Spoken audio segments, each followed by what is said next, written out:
एक विज्ञापन, एक जिंगल याद कीजिए। बोल थे क्योंकि हर एक फ्रेंड जरूरी होता है। राजनीति में क्या यही बोल बदल गए हैं? क्योंकि हर एक सीट और नेता जरूरी होता है। क्यों ऐसा कहना पड़ रहा है? क्योंकि जहां बात भ्रष्टाचार के दाग से दूरियों की होती है, जहां बात परिवारवाद से दो हाथ की दूरी की जाती है, वहीं अब भ्रष्टाचार के दोषी मधु कोड़ा की सांसद पत्नी गीता कोड़ा कांग्रेस छोड़कर बीजेपी में आज शामिल हो गई। राजनीति में एक नाम हुआ मधु कोड़ा। झारखंड के वो निर्दलीय विधायक जो मुख्यमंत्री तक बन गए।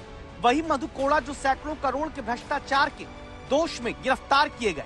वही मधु कोड़ा जिनको भ्रष्टाचार का दोषी ठहराकर 3 साल की सजा हुई। वही मधु कोड़ा जिनकी 144 करोड़ की प्रॉपर्टी को आय से अधिक संपत्ति के मामले में जब्त तक किया गया। तो खबर अब यह है कि झारखंड के दागी पूर्व सीएम की पत्नी गीता कोड़ा ने कांग्रेस छोड़ दी और वो वंदे मातरम के नारों के बीच बीजेपी में शामिल हो गई।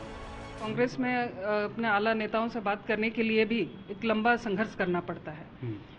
अपनी बातों को वहां तक पहुंचाने के लिए भी हमें कई स्कैनर से गुजरना पड़ता है।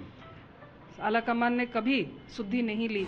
यूं तो बीजेपी में ऊपर से नीचे तक कहा जाता है कि न परिवारवाद चलेगा न भ्रष्टाचार, लेकिन क्या आदर्श घोटाले के आरोपी अशोक चौहान को बीजेपी में लाने के बाद अब मधु कोड़ा की पत्नी पर भी नियम बदले गए।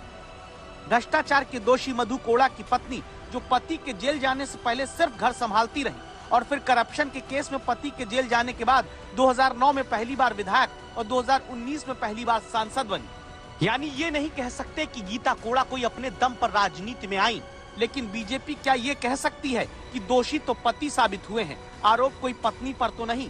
कांग्रेस पार्टी का ये अतीत है, कभी भी वो सम्मान नहीं करते, सिर्फ वो आदिवासियों के नामों की वो रट लगाते। झारखंड में कांग्रेस की इकलौती सांसद गीता कोड़ा के बीजेपी में शामिल होने से पार्टी को सिंहभूम सीट पर मजबूती मिलेगी, लेकिन मधु कोड़ा और कांग्रेस के रिश्ते वाले पुराने बयान विपक्षी जरूर याद कराएंगे जब बीजेपी निशाना साधती थी। यह केवल मधु कोड़ा जी को जेल की सजा नहीं है, यह एक तरह से पूरे कांग्रेस पार्टी को कटघरे में खड़े करने के बराबर है।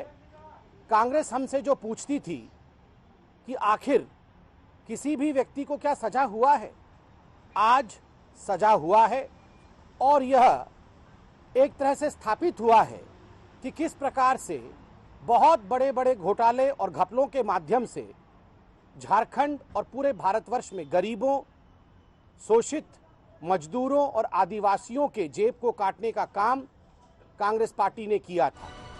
मधु कोड़ा के करप्शन पर कांग्रेस से रिश्ता जोड़ जहां पहले सवाल पूछा जाता था, वहां फिलहाल मधु कोड़ा की कांग्रेसी सांसद पत्नी के बीजेपी में आने पर स्वागत है, और शायद इसीलिए क्योंकि हर एक वोट और सीट सियासत में जरूरी बन जाती है। सत्यजीत कुमार, रांची आज तक।